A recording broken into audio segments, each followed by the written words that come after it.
Session 3, we will highlight childcare policies in addressing low fertility. And without much ado, I'd like to introduce Elizabeth Wilkins, Technical Specialist for Demographic Resilience and Policy at the UNFPA, who will be moderating the session. And the session can last up until 6 p.m. Almost 90 minutes. Thanks so much, Amy, and thanks to all of you who are still going. I know it's late, we're on the third session today. And I'm glad again to have an excellent panel of speakers, presenters and discussants on the topic of childcare. And we'll build on the sessions this morning on parental leave and supporting conditions for young people. Just before we dive into the presentations, I want to give a bit of an overview of the scope, because childcare is a very broad issue, obviously. You know, we have formal childcare services on the one hand, childcare by parents, also childcare by relatives, like grandparents, aunts, uncles, friends. So I've said to the panel, we'll focus largely on childcare services today, but if there's time, we can expand the discussion also to focus on those other dimensions. So without further ado, I'm going to turn to our first presenter. This is Professor Anna Rotkirch, who's a research professor and director of the Population Research Institute of Finland. So over to you, Anna, and I'll change seats.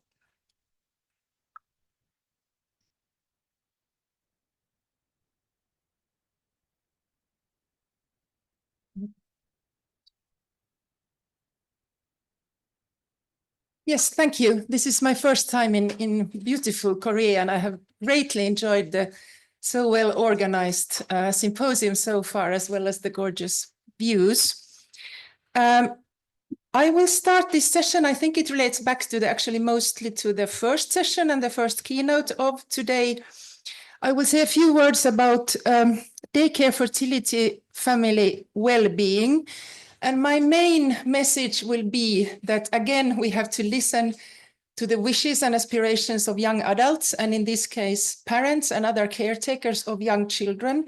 And one size does not fit all. And also we need more research on the impacts of different kinds of early childhood education, care on different kinds of families. And I will here now use childcare and early childhood education and care as synonyms.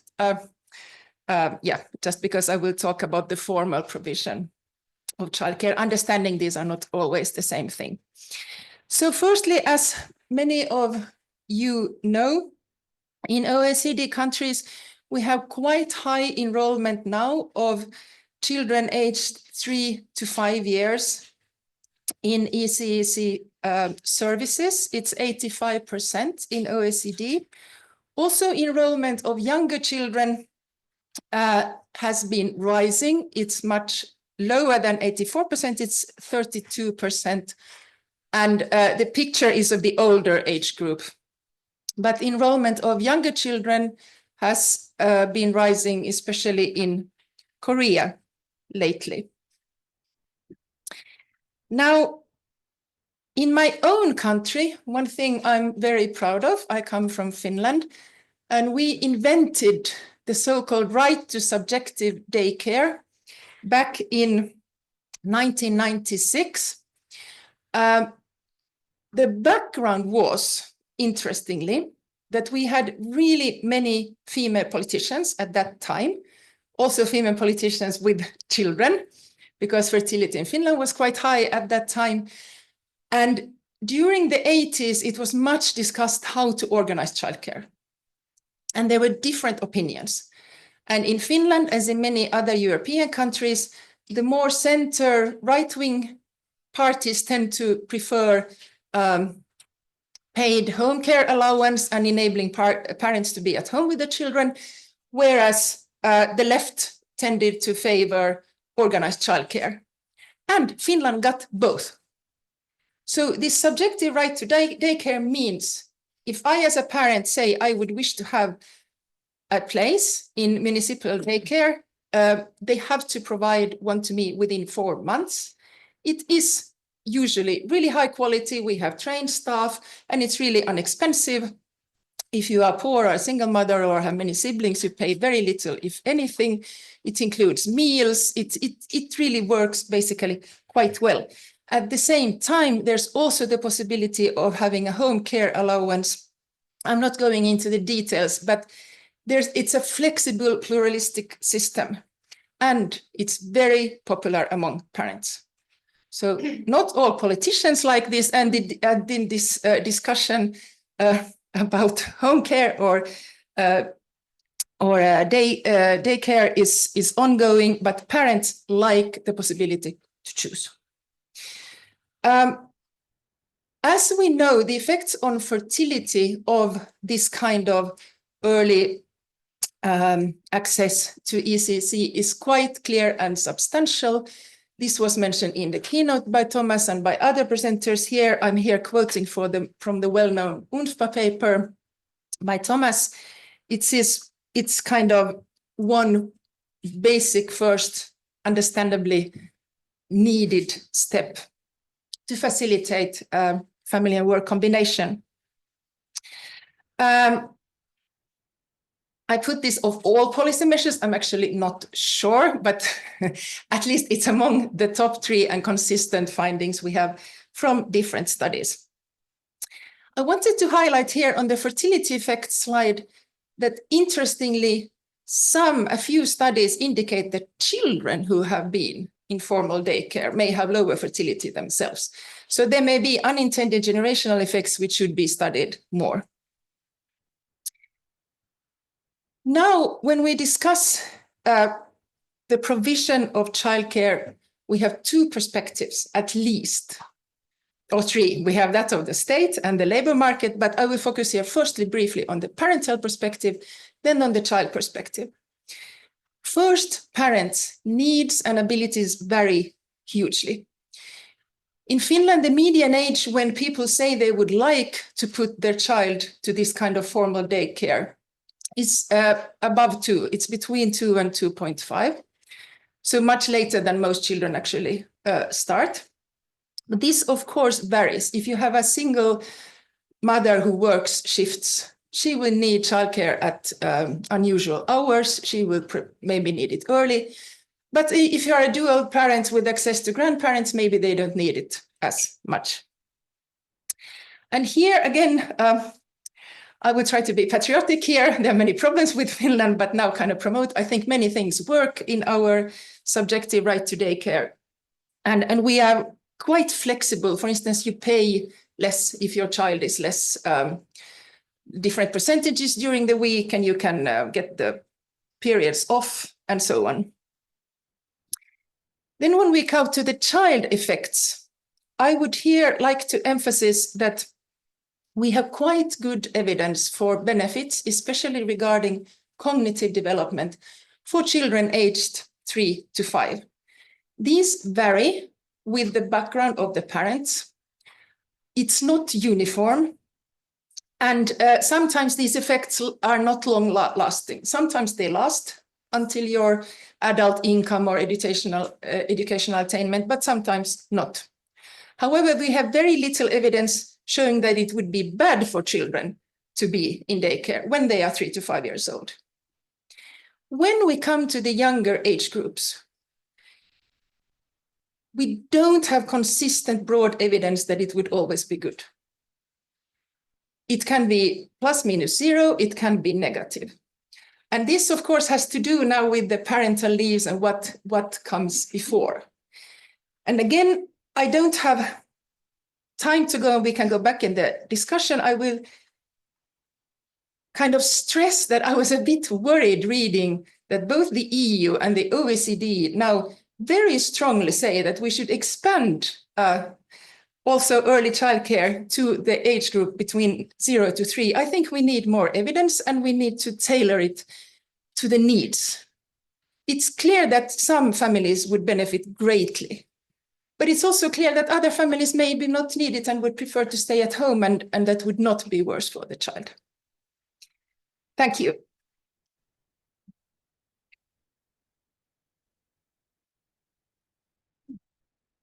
Thank you very much, Anna. I think you only had 3 slides, so that's excellent. I was writing to everyone last week saying, please limit to 5, and you must get an award for doing 3. So that's brilliant. Thank you so much. So now we're going to hear a country-focused presentation from the Republic of Moldova, and I'm going to welcome Miss Aliona Cretu to the floor from the she's the head of unit for demographic policy in the Ministry of Labour and Social Protection in the Republic of Moldova.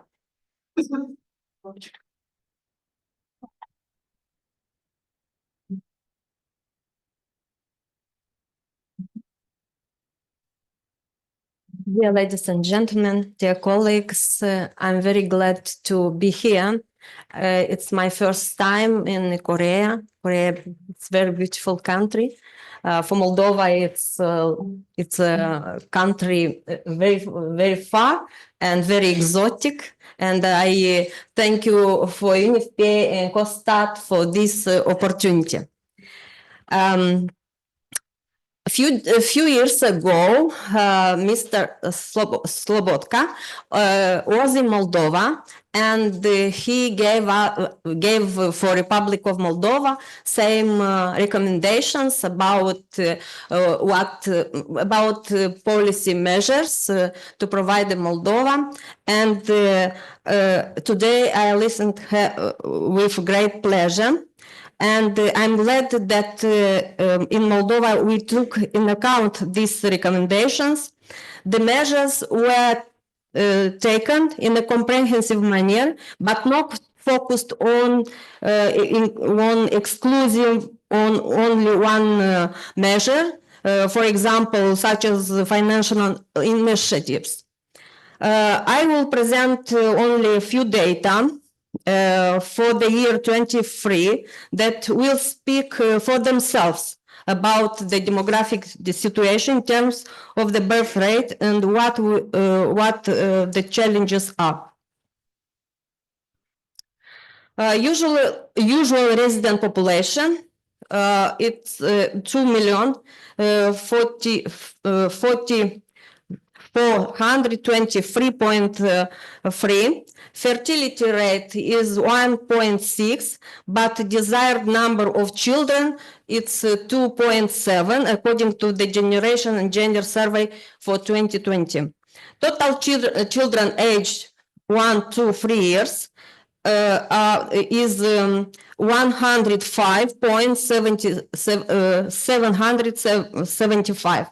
Children aged 1 to 3 enrolled in the K system, it's only 12%.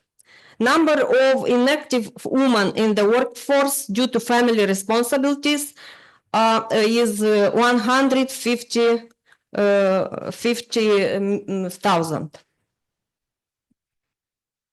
To help families have the number of children they want, the government of the Republic of Moldova and the parliament, with the support of UNFPA and other partners, have launched several public policies to expand the options for families with children.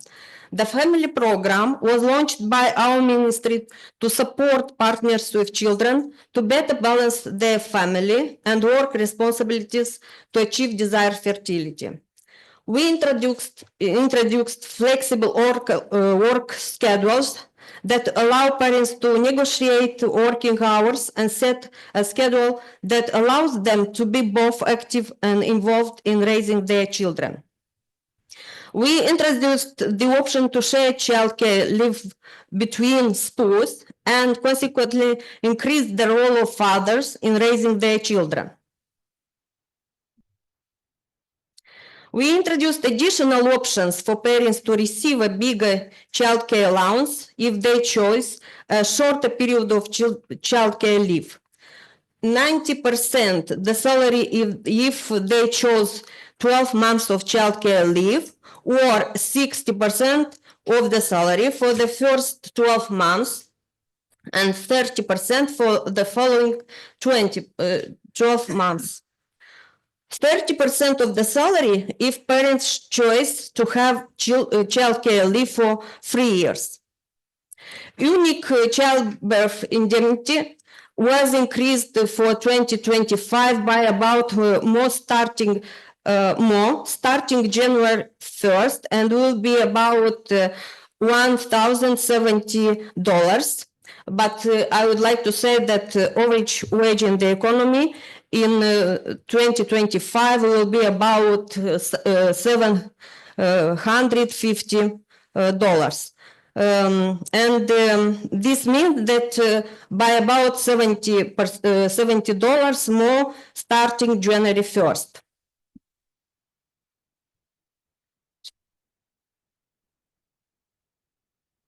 The government increased the paternity leave to 15 days that can be requested in portions. We provided allowance for parental leave for parents that adopt or foster children, 60% of the salary during these 6 months. The fiscal code was amended to allow private sector providing fiscal deductions to employers that pay their employees to cover for alternative childcare services. There was established a new state budget line to support local authorities, creating more public creches for children from 0 to 3 years old. We also approved the national program on childcare services for children up to 3 years old. The government of the Republic of Moldova allocated $1.7 million for extending childcare services. We did changes to the regulatory framework, which allowed employers, private companies to open childcare services at the workplace.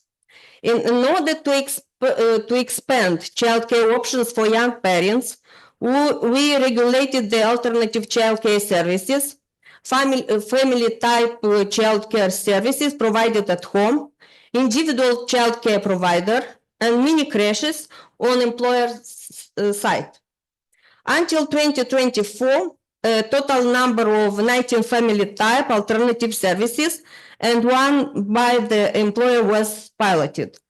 5 champions companies implemented the friendly family policies. Throughout this complicated but extremely necessary process, our parents offered us enormous support. I especially would like to mention UNFPA, ILO, UN Women, NGO Street Child, the Association of Women Entrepreneurs. Majority of employees of company Panulino have 3 and 4 more child. The number of employees of this company, it's incredible, but it's around 170. And we can see on the picture the example of a nice family of Anastasia Aslan, an employer at Panilino, a private company in Moldova. And she said, a family-friendly workplace can motivate couples to plan and have the desired number of children. Anastasia has 3 children and currently expected to have 4. She has always dreamed of having a large family, and she's supportive environment provided by her employer, including on-site daycare and flexible working arrangements, has helped her make that dream a reality. Thank you. Thank you very much, Aliona. That was excellent. Let's change places. I'll just introduce the which is Ms. Kim Minah, who's from the private sector, and she's representing HD Hyundai, and they're going to talk about the family-friendly policies there. Over to you. The floor is yours.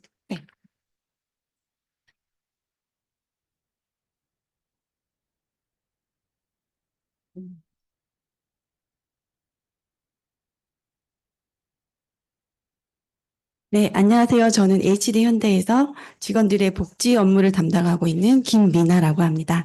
먼저 이런 뜻깊은 자리에 저를 발표적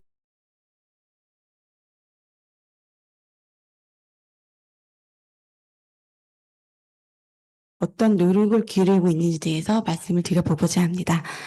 설명에 앞서서 저희 회사에 대한 소개를 간단히 드리겠습니다. 저희 회사는 현대 헤비 인더스트리라는 세계 1위의 조선업 회사로 잘 알려져 있습니다. 조선업을 시작으로 에너지, 기계, 로봇 분야로 사업을 확장하고 있고 현재 29개 계열 회사에서 약 3만 5천여 명의 임직원이 근무하고 있는 종합 중공업 회사라고 할 수 있습니다. 사업 분야의 특성상 남성 직원이 90% 정도로 대다수를 차지하고 있는데요. 이런 관점에서 앞으로 설명을 들어봐 주셔도 좋을 것 같습니다. 이제 본격적으로 저희 H현대에서 일가정 양립을 위한 지원 제도, 즉 직원들이 일과 자녀 영역을 병행할 수 있도록 어떤 실질적인 지원을 하고 있는지 말씀드리겠습니다. 먼저 저희 회사에서는 여성 임직원이 임신을 하게 되면 임신 축하금으로 500만 원을 지급합니다. 또한 임신 초기와 말기에는 재택근무도 자유롭게 할 수 있습니다. 임신에 이어서 출산을 하게 되면 이번에는 출산지원금으로 다시 500만 원이 지원됩니다. 앞서 임신 축하금과 합하면 총 1,000만 원에 해당되는데요. 출산 비용을 모두 커버할 수 있을 정도로 상당한 금액이라고 할 수 있습니다. 또한 저희 직원은 출산 휴가도 추가적으로 부여됩니다. 대한민국에서는 법적으로 90일간의 출산 휴가가 부여되는데요. 이거 추가적으로 유급으로 30일을 추가적으로 사용할 수 있습니다. 이제 자녀 양육 시기에 들어서면 여러 가지 지원 제도가 있는데요. 이 중에서 유연 근무 제도와 사내 직장 어린이집 제도는 이 일가정 양육 제도의 중심이라 할 수 있는데요. 이 두 개 부분은 다음에 다시 다루도록 하겠습니다.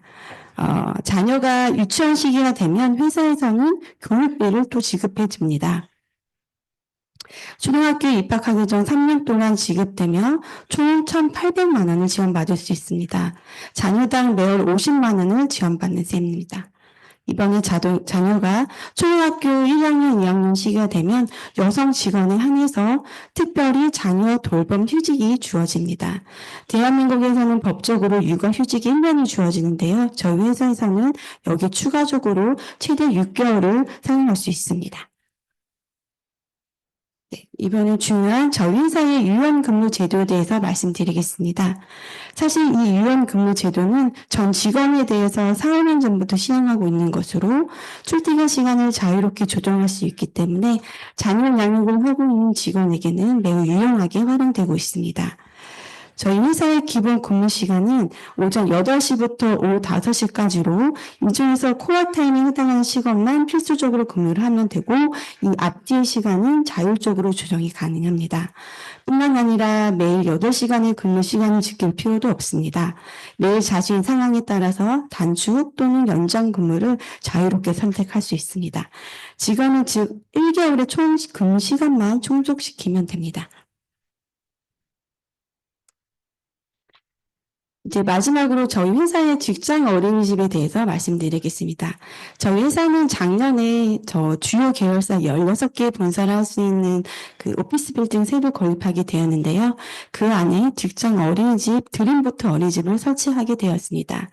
저희 드림보트 어린이집은 16개의 계열사가 공동으로 운영하고 있으며 저희 16개의 계열사 직원이라면 누구나 무료로 이용할 수 있습니다. 총 정원은 215명으로 만 0세부터 만 5세까지 미취학 연령에 대해서 운영을 하고 있습니다. 교사대 아동 비율 또한 법적 기준보다 60에서 70% 수준으로 완화되어 운영하는데요. 이로 인해서 교사의 세심한 케어가 가능하다고 할 수 있습니다. 사실 저희 팀에서 이 직장 어린이집을 기획하면서 저희가 남성 직원이 대다수인 회사이기 때문에 과연 자녀를 데리고 출퇴근을 하는 직원이 몇이나 될까, 이 200명 정원을 다 채울 수 있을까 고민이 참 많았는데요.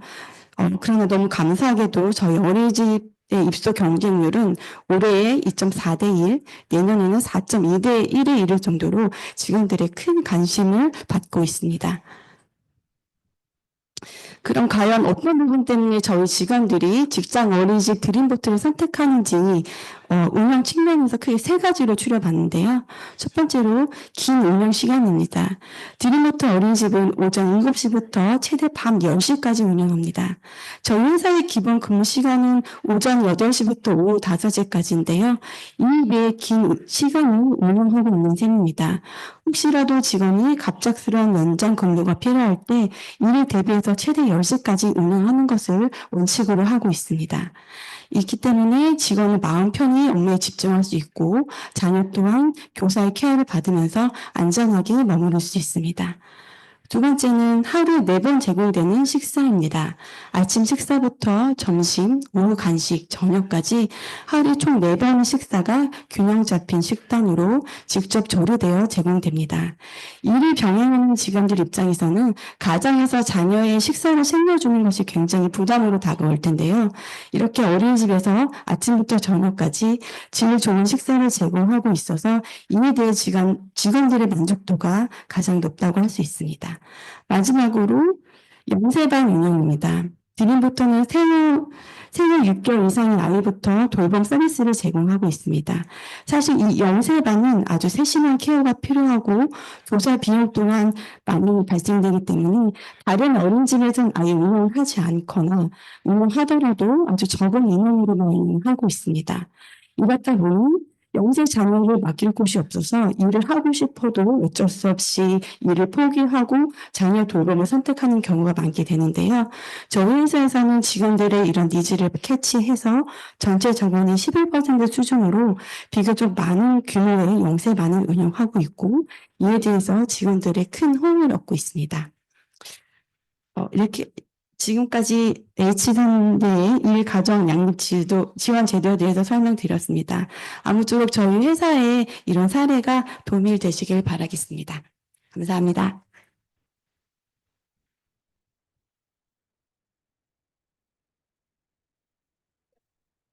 Kim, and I know, yeah, please rejoin the audience. I know you're not going to join the discussion. So we have 2 additional discussants, and I'd like to introduce both of those. So we have Professor Zhou, who comes from the Hong Kong University of Science and Technology. And then we also have Professor Ki-Soo Eun, who's a professor of demography at Seoul National University. So let me just dive into the questions now. One of the specific things that we're interested in during the symposium is, specific best practices for each of these policy areas. And we've heard a number from Professor Rotkirch and the other 2 speakers, flexibility, aligning the working hours with aligning the opening hours with the working hours and high quality. And I would like to hear from each of you, do you have any sort of other best practices or specific things that you think make an effective childcare system that you can talk about? So let's start with Professor Eun. Would you like to go first? I saw the nudge. Okay. To answer the question, I'd like to start with my understanding on the loss of fertility in Korea, especially focusing on the mechanism of the loss of fertility. So when I listen to presentations and discussions in morning and afternoon sessions, and then I know that many are mentioning so-called structural factors or structural problems in determining the loss of fertility, not only in Korea, but also in other advanced and developing countries. Okay, so I also keep in mind this very complicated mechanism of the loss of fertility in most societies. So I assume that there are 5 structural factors which result in the loss of fertility in many countries. And they are, according to my theory, they are, for example, education is also one of the structural factors, and the labor market, and the care, including child care and elderly care, and the housing, and especially for Korea, they're focusing on the concentration on Seoul and metropolitan area. So this can be regarded as structural factors. And these structural factors are very closely interrelated to each other.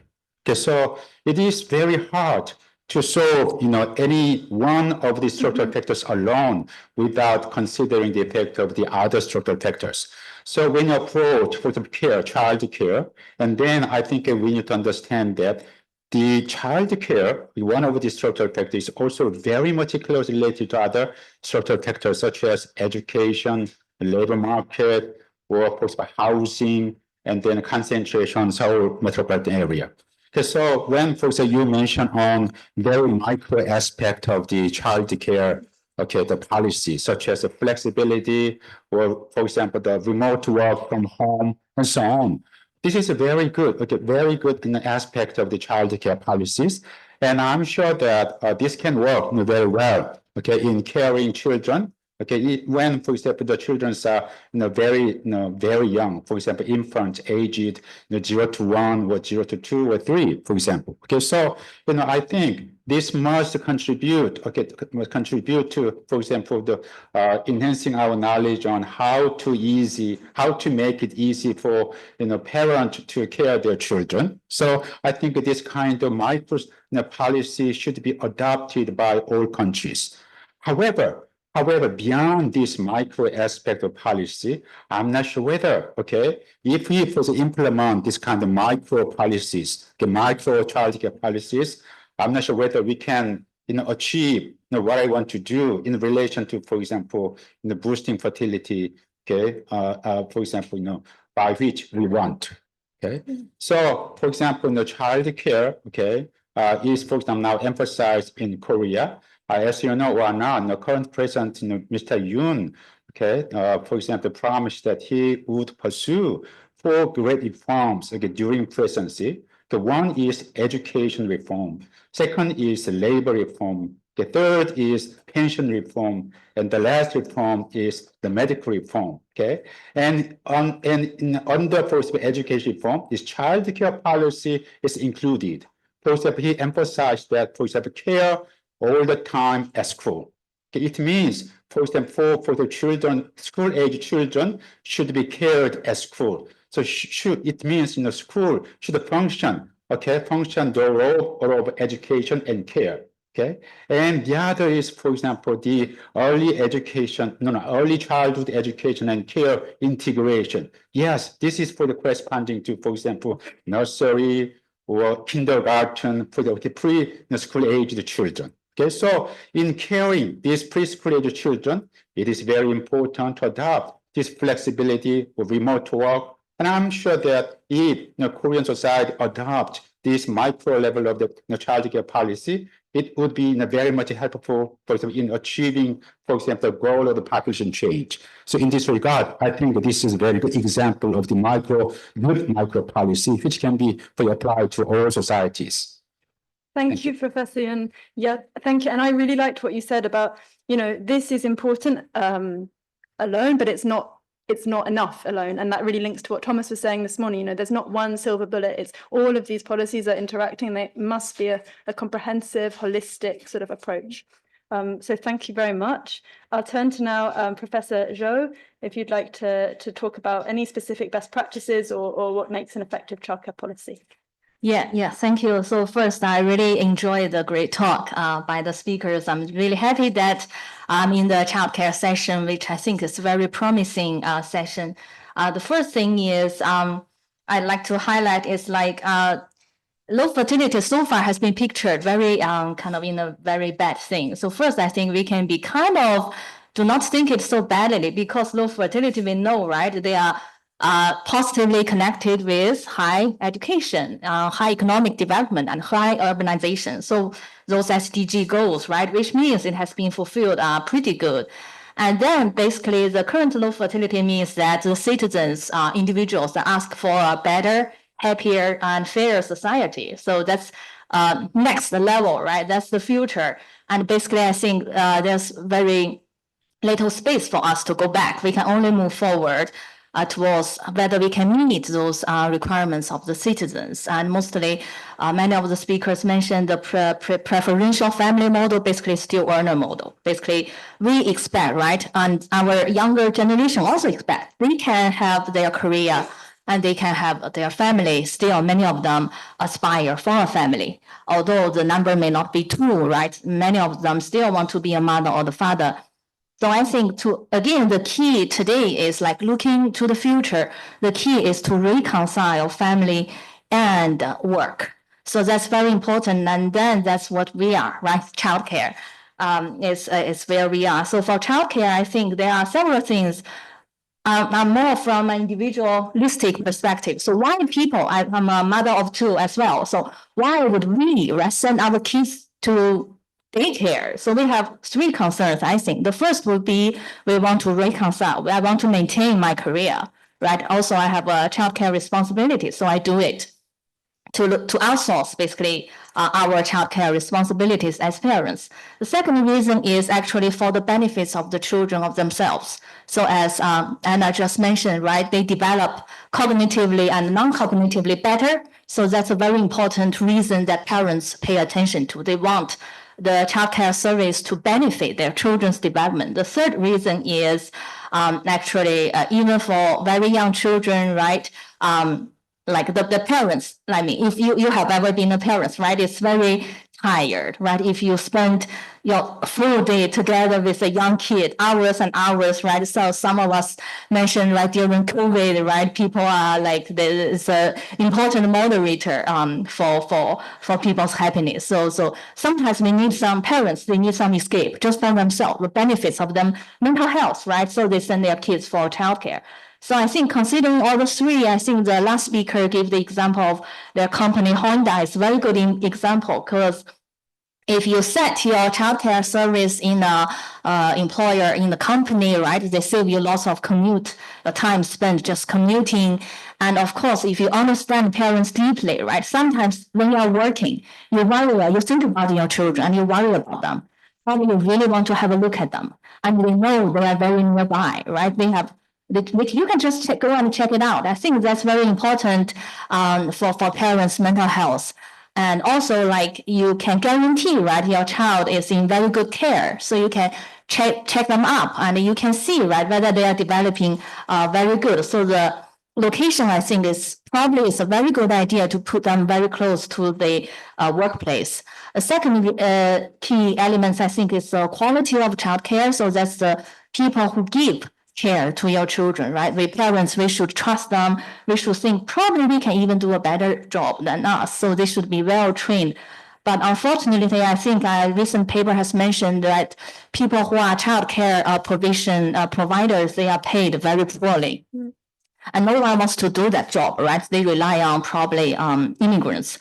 And the training is not good. So I think we should change this mindset to make this profession of providing care a rewarding career. And that's very important for our future. So that's the quality part of childcare, I think, is very important.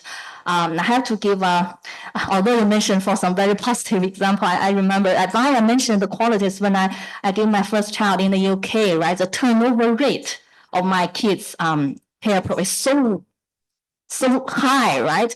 And I really think my child, my baby suffered kind of, so because they need a close attachment with a stable person. So I think we really should change people's stereotype about the career of providing care for their children working in those daycare center. So those are the suggestions I'm happy to share. Thank you very much, Professor. They're really good points on the location inside the workplace. You can go and check on them, and it's convenient, and also on stability and the conditions of care workers.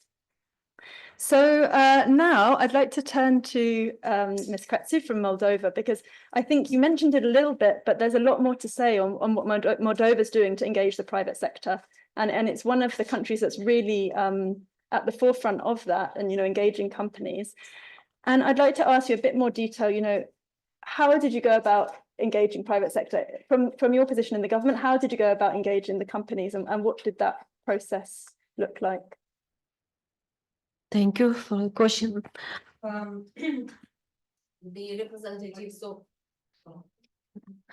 The representatives of the private sector were included like a members of the working group in the beginning of development of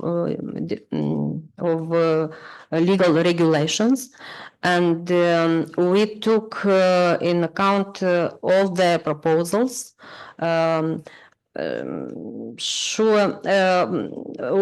Okay, and they were involved in also in approval process of the legal framework, and After that, we have a continuous dialogue with representatives of private sector, and now are in the process to make some modifications on their proposals. Companies have shown a strong interest in establishing such services for their employees, and recognize them as a win-win strategy.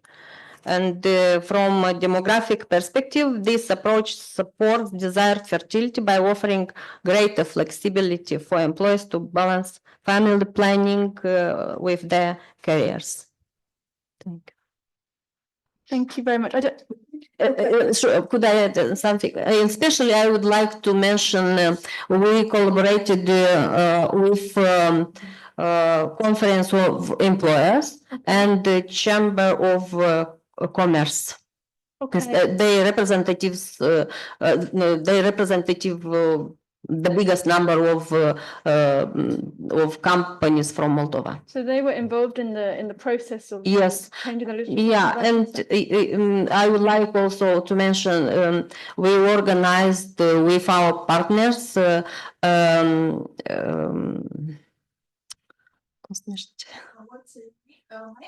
yeah.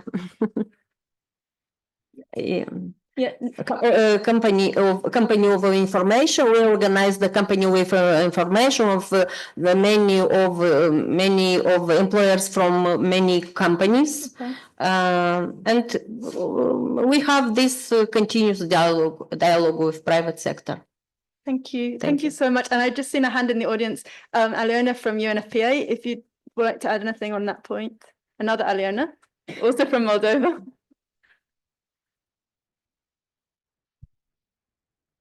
Thank you very much. Just wanted to share some experience from UNFPA project. More opportunities for family-friendly policies, and this include a strategy we applied for engaging private sector. We started in 2020 by cooperating, establishing a partnership with business association locally that had an umbrella more than 2,000 private companies. And we started with raising awareness campaign. We informed about the benefit of family-friendly policies, and after that, we jointly with them launched a seed fund program that will support the private companies with initial fund for establishing some internal changes, some family-friendly planning initiatives locally, and after that to agree jointly with our piloting champion companies that we call these companies to invest from their side a little bit to assure sustainability of these initiatives. So we started with five large companies in the Republic of Moldova. One of these companies was presented on our screen. We are very proud of this company because finally we started with a childcare room, and now it's a mini creche under this workplace. And after that, we think on a tool to keep them engaged and motivated to continue to do this initiative. And jointly with the Chamber of Commerce and Industry that was mentioned by Ms. Aliona, so we initiated a certification procedure for these private companies. So each year, starting with 2021, this year was the third time we provided award to the private companies that are implementing at their workplace different initiatives to encourage family to keep their work-life balances. And each year we have more and more private companies that apply to this certification, and we analyze their competencies, their activities, and provided some awards. So we have this openly in our webpage. We are thinking now of formal certification for the private sector, and we think this tool is really amazing and keep them engaged because they feel like motivated. They feel like they are different than other private companies providing such services for their employees. Thank you. This is very short. Thank you, and that's really comprehensive. Thank you so much. I have another question. Oh, you have a question? Okay. Okay, let's take one or two questions from the audience, then we can go. Yeah. Let's take Ignacio first. Go ahead. Then I'll go on to another topic. Great. That was a very interesting presentation of them. Mine is a very short question for Professor Ki-Soo from Hong Kong. If I heard it right, one of the factors that you mentioned as probable determinants of low fertility in South Korea was the concentration in Seoul and the metropolitan area. And I was wondering, why is that? Maybe it's the historical divide between urban and rural regions, where urban are tended to be lower in fertility. Or is it something else? Because nowadays, in a country with low fertility for so many times, maybe childcare services are also concentrated in the capital, and that historical gap might have changed. But as you mentioned, concentration in Seoul as one of the determinants of fertility, I was wondering if there's a hypothesis for that, maybe social connotation or, I mean, the historical trend. Just these are a few more words on that. Thanks. Oh my God. Yeah, thank you. So I just so we have seen those correlations between urbanization and fertility, low fertility, positive correlation, and yeah, I think there are many reasons. One kind of popular argument is trade-off between quantity and quality. So if you have more children in the rural areas, so basically, like in the farmer kind of industry, you rely they can provide you income, they can help you if the children grow up. So they are kind of more like a income earner role. But gradually, as urbanization and people working in factories and children gradually become a consumption, so people kind of this urbanization also bringing the whole consumption and production change. The model totally changed from the previous farmland based economy to the current modernization economy. So I think that can be one explanation that people now think the children are luxuries. I have to invest a lot so they can go to, in Seoul's case, better education, a better high income, become a good worker and earn high income. So I think that's my one kind of economic model explanation. One more hand up and then we'll go back to some more discussions. Go ahead, please. Thank you. Introduce yourself when. My name is Sungjin Baek from UNFPA Eastern and Southern Africa Regional Office, and I believe the structural issues that were briefed by Professor Eun provides key points as far as the Korean challenges are concerned. The factors such as labor market dualism and housing prices, resource concentration, education are all important and interrelated.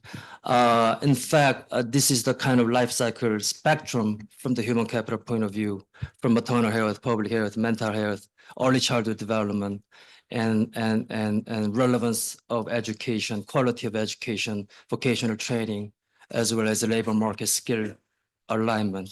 But one thing that less talked about from my point of view to think about is a multidimensional inequality consideration, because contact-dependent education is essential. Contact-dependent labor market consideration is essential. For example, girls outperform always boys in educational outcome. But that means that we have a lot of investment educating girls, but the labor market utilization rate produced by World Bank statistics, always the man is higher than woman.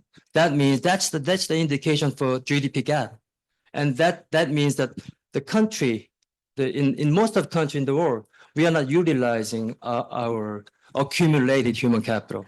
So that's the one area that we actually targeted for specifically. And in other words, we all today talk about 10% of people, like, well-educated people and flexi working arrangement and all this. But what about 90%, those who really left behind? I mean, those are groups that actually we can help, we can maximize our policy impact to address low fertility issues. And 90% of those, they didn't have even opportunity for kind of good education, kind of, labor, or they are in the informal sector, informal market. So maybe we need to think about the multidimensional approach, a multidimensional inequality approach to address and support those 90%. And as one of the presenter from the central bank in previous session, he mentioned labor market dualism, 12% and 88%. We all talk about 12% market and how we can maximize our policy effectiveness, but we don't really talk about the lesson challenges to address those issues. I will stop here. Thank you. Thank you. Was it a question you'd like to ask someone in particular, or was it a comment? Well, I think the Professor Eun. Okay. Do I need to answer your question? It was also a good comment, so you don't have to provide an answer. I just wanted to clarify. Well, this may be a very unique Korean phenomenon. Okay, first of all, there was a very massive urbanization from rural area to urban area since 1960s in Korea, pursuing so-called industrialization and economic development since the early 1960s. And then people began to pour into Seoul or big cities, okay, across the Korean society. Okay, so that's the beginning of the concentration of, for example, the people into Seoul and metropolitan area in the 1960s and after, for example. And then as time went by, the competition for the better education or good education, and the competition for decent job in the labor market, okay, also become very strengthened as time went by. And then people once again wanted to move into Seoul and metropolitan area. Okay, so nowadays, for example, over half of the Korean population live in this very small area, the Seoul metropolitan area. That's why the competition to get a good education or get a good job in the labor market very fierce, for example. Okay, which results in absolutely low fertility in Korean society. Okay, generally speaking, for example. Okay, so this is a very unique Korean phenomenon, one thing. And the other. All right. Okay, so well, you say that 10% of, for example, very excellent women who completed very high education, and 90% of the women who achieved less education, for example. However, in Korea, Korean parents never discriminate daughters, okay, to the sons, for example. So Korean parents encourage or promote their daughter to pursue what they want. Okay, if they want for the college education, go ahead to achieve your goal. Oh, I want for master's degree, doctoral degree. Go ahead if you can. So Korean parents never mind, okay, or encourage and promote the daughter's education as well as son's education too. So there's no discrimination against, for example, pursuing higher education by gender. Okay, this is also a very unique phenomenon. So these days, more than 70% of high school graduates, okay, move to colleges, not 10 to 90%, okay, but 70% to, for example, 30%. Okay, so you are exaggerating. Very small number of women, for example, okay, educated and well-excellent women versus, okay, 90% less educated, for example, disadvantaged women. In Korea, okay, majority of women are very excellent. They pursue their dream. If they want to pursue their career in the labor market, and there's no restriction or discouragement for them to pursue that kind of dream. However, at the societal level, unfortunately, there's a very high level of social inequality. Yeah. Okay, at the individual level, at the family level, no more gender inequality. At the family level, Korean parents are very generous for example, allowing their daughters to pursue their dream. However, when they graduate from their education and enter society, maybe pursue a career in the labor market, there's still visible and invisible discrimination against women, unfortunately. Okay, so gender equality or inequality is not universal across all society. In this area, whether gender equal. In this area, whether gender unequal. Okay? And this is heavily influenced by culture, as Thomas said. For example, what kind of culture? Yes. As Ronald Inglehart argued that there's a persistence of cultural traditions in Korean society. That even though the history of very conservative tradition based upon Neo-Confucian has just 200 years, unfortunately. However, the influence of this tradition, for example, the history of 200 years, is still very strong in regulating the social life in Korean society. Okay. Thank That's you why. very much. Because it's a I'm good sorry. point, and I want to just bring back what the gentleman said from UNFPA on inequality, because I think it also relates to what we're talking about on childcare. Because especially with the private sector that we've heard, obviously it assumes you've got a job or you work for a good company, a supportive company. And I think one of the issues that we face in the subject of childcare is that not everyone has access, and not everyone has access to the same kinds of services.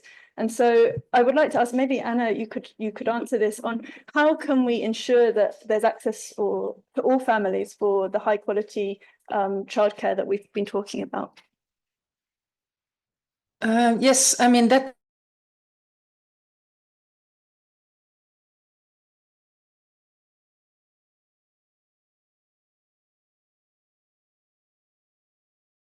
That's really key, because the demographic enormous effects, but the second is population aging. So basically human capital and even mortality is very much influenced by your early childhood conditions. And this means that I think we should take very seriously the high quality point. And I personally really wish that the EU would not go for raising the enrollment as much as really checking the high quality. And as you say, so we know that those children who really benefit from formal childcare tend to be from disadvantaged backgrounds. If a very highly educated parent put their children a bit earlier to childcare, I mean, there's no such benefit to the child, maybe to the parent and to society, but not necessarily to the child actually. But okay, not a big drawback either. But for these, so the Nordic countries really had basically universal access and universally trained staff. And your Muzhi comment was really important about the value put to the workers, right? That they should be trained, they should have good working hours, and of course being decently paid. And this is a very, very big challenge throughout most of Europe. Right. Thank you. And yeah, in the Nordic countries that have this sort of a gold standard, if you like, of universal access, which is not possible well, it doesn't exist in all countries, but we can look to them as a model. Yeah. I'd like just to ask an expanded question now, and I'm just thinking who to ask it to, on sort of non-formal childcare services now, broadening the conversation. And I know that in Sweden, recently, earlier this year, they have a policy that allocates, I think, up to 45 days of parental leave can be allocated to another relative, grandparent, aunt, uncle, even friend maybe, to pay them, to make them be compensated for childcare that they provide. And this has obviously got quite a lot of press coverage earlier this year. And I want to ask your views on what you think of that kind of policy. Maybe Professor Zhou, you could comment on that, this sort of grandparental leave. Yeah, thank you. Yeah, because I raised my first kid in the UK and second kid in China. So of course, grandparents in China, it's like almost all the families are taking it. Mostly considering with Anna's comment, like the social norm is like we usually send our kids at age 3 to daycare. Before that, so there's a gap, right? Mother needs to go to work, father needs to go to work.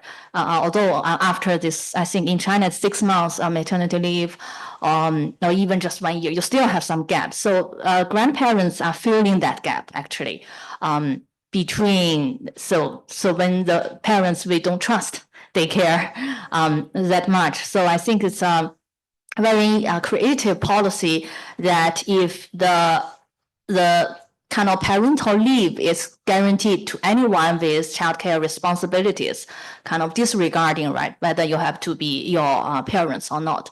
So I think this is very relevant, especially in countries with this extended retirement age, right? In China, it's like most of our grandparents have already retired. So that's why I heard many in our interviews and my peers, they said, I will not give give birth to children because my mother has not retired yet, or my father. So that's one thing, like they really, that I have heard about that argument a lot. So I think it's like availability of grandparents is, at least in China, and I think in most East Asian countries, there's a big factor determining people's timing of childbirth.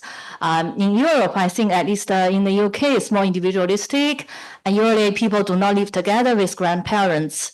And this grandparental care, yeah, I'm not sure about, but yeah, I'm not sure whether it's such a something extra. Because in East Asia, it's like you have this moral burden. You have to look after your grandchildren. If not, you feel guilty. But in Western society, if this policy, whether it will hint something like you as grandparents, you have this responsibility to do that. So that's something we need to consider. So that's my comments. Yeah, some context matters. Just Context matters. Thank you very much.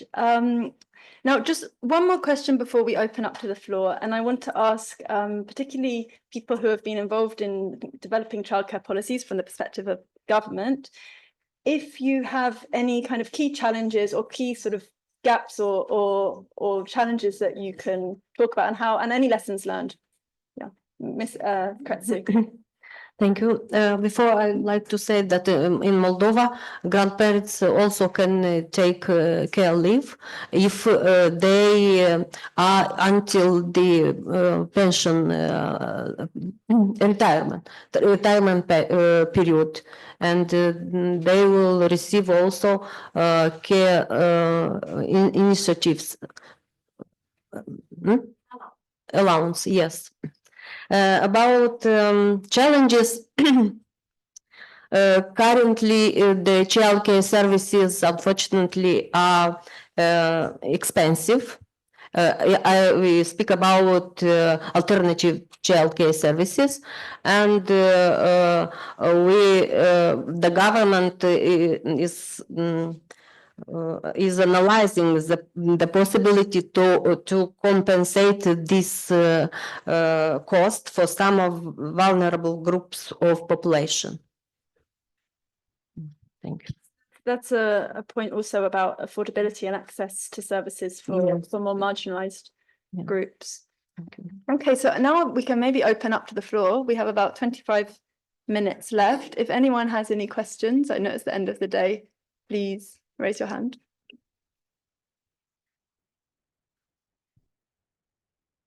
No question. Alessio, please.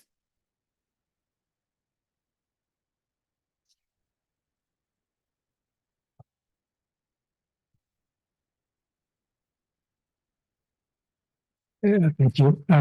My question is not really related to the focus of the session, but because the discussion has already expanded, I feel entitled to ask it, and especially taking advantage of the presence of Aliona, because Moldova is a very interesting country and is not alone in experiencing both the challenges of low fertility and high immigration. And I want to comment on the link between the two. The conversations about low fertility and migration often happen in isolation. But if we look at the factors that affect the two, they are very much common. So decisions to have children are very much related to the conditions that make a place attractive to live, in terms of opportunities for work, housing, and so on and so forth. So I wanted to understand, in the case of Moldova, the extent to which these two to the discussion from the ministry in particular, and the demography of the country. But I think I also have more specific questions about any lessons to learn from your experience and look between the two. And for example, a very simple question would be, Moldovans decide to have children once they move overseas because they find other places more attractive as places to live and have children. As these are evidence that this is the case. So just a very simple question that I think could trigger some interesting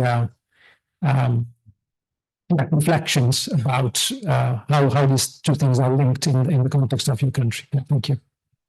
Thanks, Alicia. Thank you. Thank you for your question. The rate fertility is calculated based on residence population. It's not taken account the immigration population. But sure, the rate fertility is influenced by the slow number of the reproductive population, human reproductive population, and especially the immigration influence the degrees of the number of the population. It's a big challenges. If we speak about immigration, we have abroad around 1 million Moldovan citizens, and the government developed a few documents, plans about diaspora and to return diaspora, and we have fortunately we have already many programs to attractive diaspora finance, and already we have I can't say many people who returned already in Moldova, but we have this tendency to return many people in Moldova due to our democratic changes, and we hope this current democratic current will continue, and maybe very soon will become the EU country. And in this situation, I'm sure, and not only me, that our demographic will can assure a better demographic resilience. Thank you. Thank you. And Aliona in the audience, also from Moldova, do you have any answers to the question? Yeah, just to add on the link between migration and fertility. Thank you. Thank you very much. Indeed, very interesting question. And just to add that the government, jointly with the ministry, we are implementing this demographic resilience program that include also policy addressing aging, out-migration partially, low fertility, childcare, and all of this interlinked to help people to stay in the country and not to leave the country. For example, as mentioned by Ms. Cretu, we have a new reform on diaspora to bring people back. And this immigration is a hard phenomenon. It's not working like we will have a reform today and the effect immediately. So it's hard to address and to influence, let's say this way, because indeed the people emigrated to a better place, and what the government is doing now jointly with UNFPA is to bring more opportunities in terms of work-life balance, in terms of living in the countries, access to childcare services, to family-friendly policies, to better places, to better salaries, and all of these like step by step. So that's my response actually, that all of these are interlinked and we are doing step by step improving of the legislation in terms of helping people to stay here. Thank you. Just half minute. I will just half minute. Unfortunately, now we have again biggest challenge, the Ukrainian war. It's our borders, and when started the war, again we have a big flow of population, especially in Romania. If this war will stop, we think the things will go better. Thank you. Sorry, Julia, and then Laurent, and then Agnese. The microphone for Julia. Hi. Thank you so much. Another fascinating set of conversations and presentations. I'm curious that the focus on childcare has been really a focus on preschool childcare, children 0 to 4, 5, maybe. From my own experience, I think a lot of parents have been challenged when kids start formal education, and the education day is much shorter than the childcare. So Hyundai talked about having provision from 7 a.m. till 10 p.m. to allow their workforce to be flexible in their working hours around childcare, but many school days may be 9 a.m. to 3 p.m., which is not a typical standard working day. And it's very hard to get childcare provision outside of those core school hours, the 1 or 2 hours before and 1 or 2 hours after. And I'm conscious that many governments' interest in addressing low fertility is not just because of population numbers, but because the impact that population numbers have on economic growth and development. So if people are then leaving the workforce at older ages when their children are in school, how is that being addressed? And has anybody got research looking at the impact of formal education and childcare needs and working life for parents? It's a good question. Thanks, Julia. So we'll take also from Laurent and then Agnese, and then we'll do a round. Thank you. So you pointed the need for high quality childcare, and I think this is very important. In France, we recently had a scandal because of small private childcare facilities where the quality was very bad. So my question is about the criteria. Is it mainly the number of carers, the education of these carers, the time schedule, the control of the quality of the care? How can that be organized so that the parents can be confident about the quality of the childcare? Thanks, Laurent. Agnese? Thank you. So I wanted Anna to go back to something that she said regarding the quality of childcare. So it is true that childcare for children under 3 is the first step of the educational ladder, and that therefore the focus should be on the children's well-being, and that therefore quality is indeed important. But then, I come from Italy, and in Italy, the share of children under age 3 who are in formal childcare is less than the Barcelona target of 30%. And this is no more, at least, because of a choice. The data from the National Statistical Office tells that over 30% of children who are eligible below age 3 are on a waiting list for a place in a public childcare institution. So in this context, and in many other contexts with a low enrollment rate, shouldn't we kind of relax a little bit the expectations regarding the best quality possible, but at least, engaging, increasing a little bit this enrollment rate, because it is incredibly low. And this obviously goes hand in hand with women's mothers' low participation in the labor market and an incredibly high involvement of grandparents in the daily childcare routine. Thanks, Agnese. So let's take in the order that we went along here, and if you have any responses to those questions, and Anna, please. Yes, thank you for very good comments. Thank you for very good comments.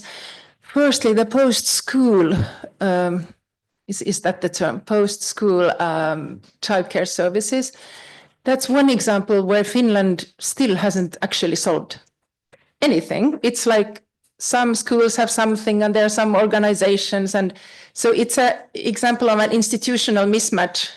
And the same goes for holidays. Our schools, we have 1 week holidays in the middle of terms. And basically, I actually don't know how we manage. It's with my team, I'm okay, you are away for a week. Like, okay, so they distance work. But so it's yes, it's there. And that's one thing we haven't solved, even in this Nordic fantasy land. Second, the quality, we should really take the perspective of the child. A child needs, as you said, a person it likes and trusts. And if there are other children, not too many, and the environment should not be stressful. And yes, there should be interesting things to do. this is basically what a child needs. Actually, also, most children really need to be enough with their parents and other close ones. It's a different thing to be with a family member than to be with a formal childcare. So if we take this perspective on quality, it's a bit different from, again, this institutional is always, oh, the staff ratio. It's important. Oh, the training. It's important. But staff turnover may be just as important. And the length of days is really important. So if you look at the evidence, high quality actually also means actually not more than 6 hours per day. And this is something most in Finland, we don't want to talk about it. So my children, I also have 3 children, they were very often more than 6 hours per day. And my heart, I knew this study, so I was like, oh, fuck. But so I just want to say we need to remember that different interests also between the generations. And there's no easy solution to this. Should we relax on the child well-being? No. I think we should never relax on the child well-being because they are not at these conferences and they are our future. So, but can we organize child well-being in many good different ways? And should child well-being include access to high quality childcare for those families who really need it also in Italy? Yes. But I think this is it's a tricky discussion because what I hear now in these aging societies is that the politicians and the OECD, they say everybody should work all the time, also the mothers and also the fathers. And also when the children are really, really young. And I don't think that's proven to be in the interest of most children or parents. Because when we don't have high quality childcare, we have stress, we have aggression, we have lower social skills, and we actually also have lower parent-child functioning in the families. And that will also show throughout the lives of these children. Thank you, Anna. And I just wanted to add something on Julia's point about the school childcare. Maybe Laurent, you can also explain on that, because I think in France, the school day is much, much longer than, at least compared to the UK. You start at 8 and finish at 4, 5. So that's at least at a sort of country level, not in a company, but at a whole country level, the school day can be organized in a different way. So let me hand over to you, Ms. Cretu. Do you have any points you'd like to respond to the questions we just had? About quality. We had 3 questions, one on what it means to be high quality, one on childcare in school time. Why we thought about childcare, alternative childcare, because the government 3 years ago, when we started these new types of childcare services, the government didn't have possibility to extend the number of public childcare creches and to create qualitative services, and we thought about this small childcare service, childcare services for small group, and especially evidently we thought about qualitative services to provide.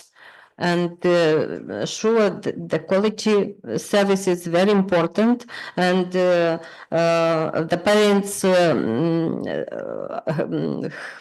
have a very high requests for these services. And I thought about challenges which we faced. Ministry of Education, Health Agency, they at first didn't accept new regulations, especially about sanitary regulation for alternative child care, because they put accent on very high qualitative requests. But we regulated, we adopted new regulations, but we took account already to have very high qualitative services. Thank you. Professor Zhou, over to you. Yeah, thank you. So childcare broadly, I'm doing time use studies. So I basically have information about what you are doing and how do you enjoy it. And among all those different activities like personal care, sleep, working, the most enjoyable activity for parents actually is childcare, and the least enjoyable activity is working. Okay, so very interesting. We can think about how single people, right? I prioritize my working time over, right, my childcare responsibility, together with the actual data from the parents, those who have already experienced. So that's one thing. I don't know the answer, but I think it's very interesting. You see the paradox, right? Those who have been parents actually really enjoyed it, and those who haven't are so afraid of doing it. But no matter what, it can't be too much about the childcare. So about institutions, as we have discussed so far, it's very interesting. So it depends on which the government, they usually prioritize economic concerns. So they want to maintain a high labor force participation. So that's their priority. So probably somehow at the cost of children's well-being. I'm just thinking if they just extend the childcare service for whatever hours, right?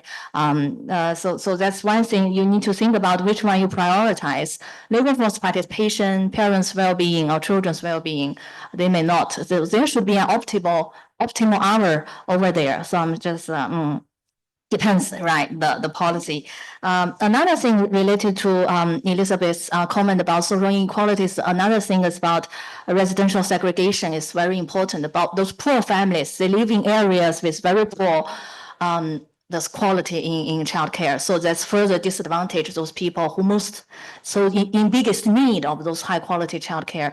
So that's one thing I think we really should that's one concern. That's something I'm a little bit concerned about, relying on childcare, and together with those social inequality in residential segregation issues. Thank you. That's excellent answers. Thank you.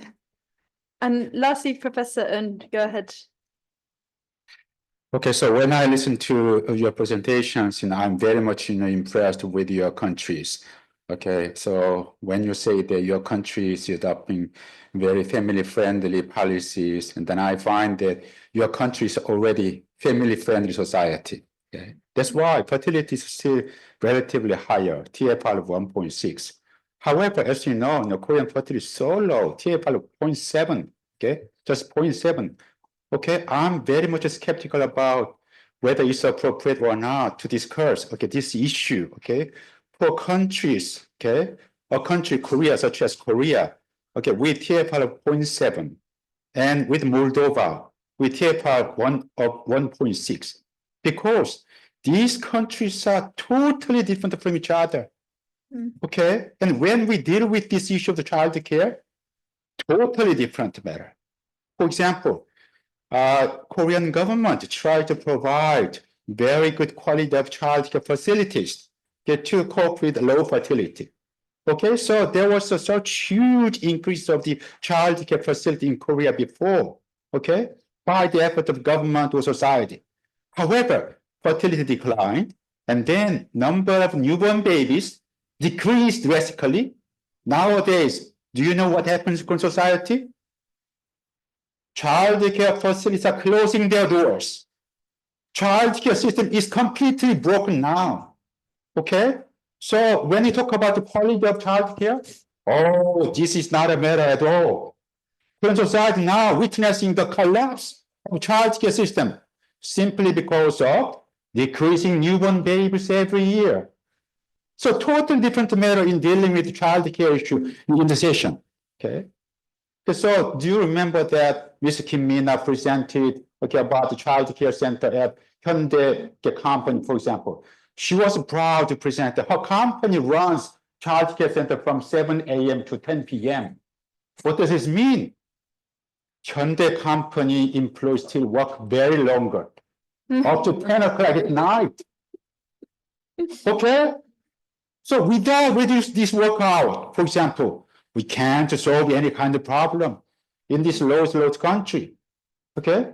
So before we deal with childcare issue, we should talk about how to decrease work hours. Yes? For example, in Korea, the 40 hours work a week is registered. However, it's allowed for company to force their workers, employees to work up to 52 hours a week. However, the reality is that more than 52 hours a week. Under this situation, low fertility problem cannot be solved at all by providing good quality of childcare, blah, blah, blah. Okay? It's absurd, for example, depend on the childcare, their responsible childcare depending on others' assistance, childcare facilities, childcare provider. Then why do parents have children? Okay, not raising their children by themselves. And how can they enjoy the joy of raising their children? Absurd. Okay, so I mean, child care, okay, micro level of policies on child care doesn't work at all in Korea because this structural factor child care is closely related to the issue of the labor market, where longer work hours is considered as very normal. I think that's a really important point. Gender disparity is very normal in the labor market. Professor Eun, we're just running out of time, so I'm just going to thank you for that point about the working hours, and I know Professor Rotkirch has something just to add on that. No, thank you. I really appreciate what you were saying. I have been thinking the same, but I know so little about South Korea that I couldn't have said this aloud. But my question to you is, how would you go on reducing the working hours? Because I think even in the Nordic countries, if we really want to become family friendly, we should work less.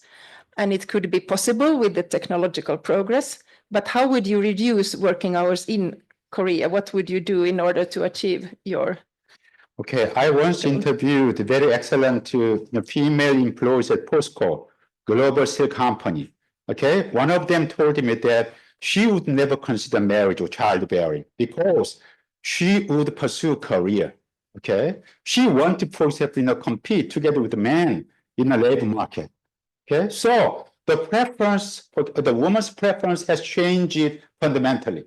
Okay, however, unfortunately, Korean society still depends on labor-intensive strategy of development, not technology-intensive for the strategy of development. Okay, so how to reduce work hours? Korean society, should try to change its strategy of development from labor-intensive strategy to technology-intensive strategy, because it's easier to adopt labor-intensive strategy, not technology-intensive strategy. Very simple. Thank you. Thank you as well for that point. So I think with that, we can wrap up the session at 6 p.m. sharp. And just to say again, thank you to the interpreters at the back for all the hard work. I know you've been working really long hours, so a big round of applause to all the interpreters. And over to you, Amy. Thank you. So many thanks to the presenters, discussants, and the moderator for this active and very practical discussion for the last session of today. Let's give them a big round of applause. So this concludes today's proceedings, and the symposium will resume tomorrow with a keynote speech on the present and future of Korean government's low fertility responses, starting at 8:30 a.m.